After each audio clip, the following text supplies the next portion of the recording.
A Zona Franca de Manaus está sob ataque frontal. Faz algum tempo.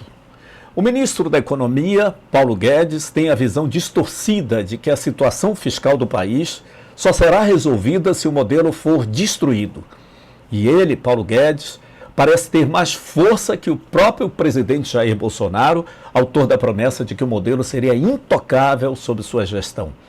O principal argumento de Guedes é que o modelo só tem servido a interesses políticos locais e que nada foi feito para encontrar uma alternativa. Isso cria uma lista histórica de culpas nestes 55 anos do modelo. Primeiro, é preciso reconhecer que os governantes deitaram no berço esplêndido do dinheiro do Polo Industrial de Manaus. Basta olhar para Iranduba, que é ao lado de Manaus, com suas praias paradisíacas e vistas privilegiadas dos rios Negro e Amazonas. Ou olhar para a vila de Paricatuba, com pouquíssimos habitantes e meia dúzia de ruas esburacadas ou sem asfalto e um potencial turístico incalculável.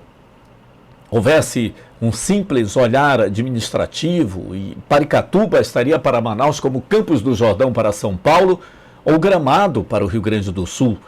Inclusive no que se refere ao clima, eles com o frio e os amazonenses com o sol, as praias, o calor. O segundo ponto a esclarecer diz respeito à ideia de que os militares foram bonzinhos ao criar a Zona Franca e os civis não souberam aproveitar.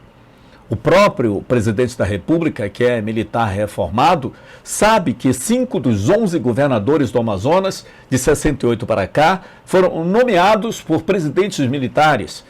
Eles respondem por 16 dos 55 anos da Zona Franca. Dava tempo de fazer muita coisa assim.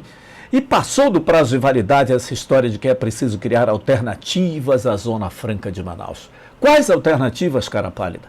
A atribuição concretamente é das autoridades, presidente da República, ministro, governador, secretários, prefeitos, vereadores e até dos próprios cidadãos.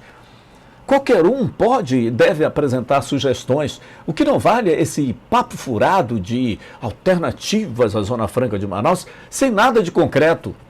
Governo federal não pode falar que biotecnologia é a saída se o Instituto Nacional de Pesquisas da Amazônia, o INPA, está entregue às baratas, sem recursos e sem incentivos.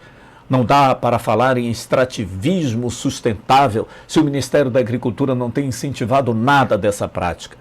Há, neste momento, uma guerra de ações diretas de inconstitucionalidade, ADI, no Supremo Tribunal Federal, o STF, contra a diminuição do imposto sobre produtos industrializados, o IPI. Primeiro, o governador Wilson Lima e o prefeito Davi Almeida vieram a público dizer que entrariam com a ação.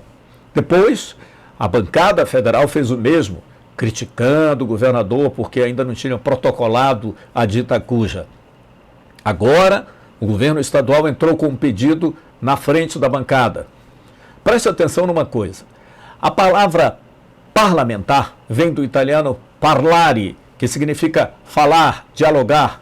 A eleição não pode fazer o indivíduo eleito pelo povo colocar os seus interesses eleitorais acima dos interesses coletivos. A defesa da Zona Franca sempre foi encarada como questão de voto. Não é econômica.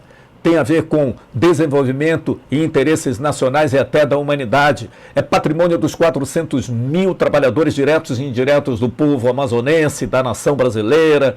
E como é que o Brasil vai saber disso se o modelo está fechado em copas, sem diálogo com o país, com um superintendente-general de braços atados, sem força, sem poder?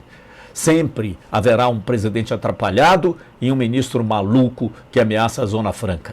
O modelo precisa deixar de ser um castelo de cartas que desmorona ao menor peteleco. Está na hora de encarar a coisa como ela é, com realismo e sem demagogia. A Zona Franca é fundamental para o Amazonas, como o petróleo já foi para Dubai e agora deixou de ser, mas continua lá sendo produzido em quantidade até superior àquela de antes. Alternativa à Zona Franca sim, mas com postura de estadista e não maluquices. Investimentos e não golpes. A Amazônia não é brincadeira, nem os brasileiros do Amazonas o são.